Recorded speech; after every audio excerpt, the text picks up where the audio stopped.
we've been in lockdown for a while, but it's not affecting me at all. I haven't even started to go crazy. Have I, Meg? You saw that, right?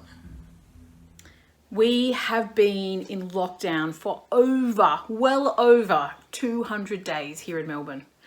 And it's really important that we follow the rules to stay safe. And what's more, it's really important that we follow the rules to keep other people safe. So I guess that means that we're going to be staying at home a little longer. But I have to admit, things are really starting to get to me. There are only so many times that you can resort your pantry.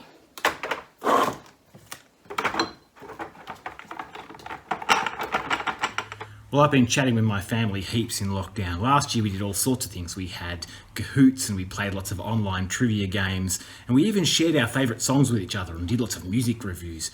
We haven't really been doing that this time around. We've been more relying on ordinary conversation. I've even started talking to my cats, but lots of people talk to their pets, right? Only I've started noticing them talk back. Me too. Should I start cooking dinner yet? Great. What do you think we should have? Spaghetti or noodles? You think spaghetti? So should I put mud in tonight's dinner? Good thinking, Meg. How about, instead of just serving it on a plate, I actually tip the food on my head and hope that it all sinks down into my stomach?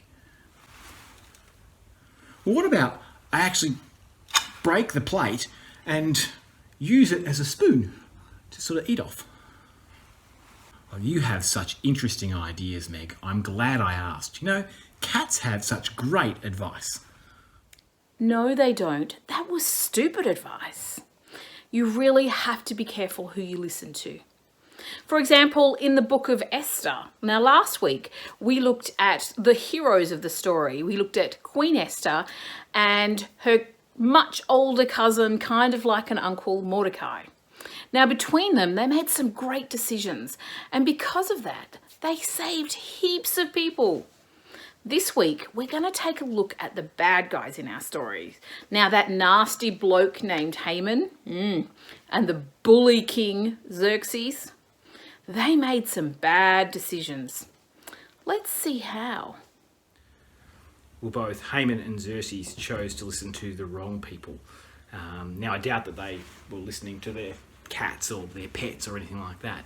But in Haman's case, it was his wife and some of his friends who gave some really dodgy advice when Mordecai wouldn't bow down to him. They even planned on getting rid of God's people, which is just insane because, you know, you just don't want to pick a fight with God. And who did Xerxes listen to? Well, Haman, of course, and a whole bunch of other officials who gave him bad advice on who to marry and the laws to make. Sure, the king becomes a good guy in the end, but only when he breaks with tradition and listens to his wife. And, well, you know who that is. That's Queen Esther. Well, the same lessons apply to us. Who we listen to is really important and who we choose to trust. Parents, big tick. Of course we should be listening to them. Other members of our family is probably also a tick. And health people, we really should be listening to them at the moment with so much stuff going on in our world. But ultimately, we should be listening to God. And we can do that by praying, but we can also do that by reading our Bible and seeing the things that have happened before and seeing the conversations that have taken place and what God has said. We could even talk to other trusted Christians. That would be a really great idea. What do you think, Benj? Oh yeah, I'm cracked.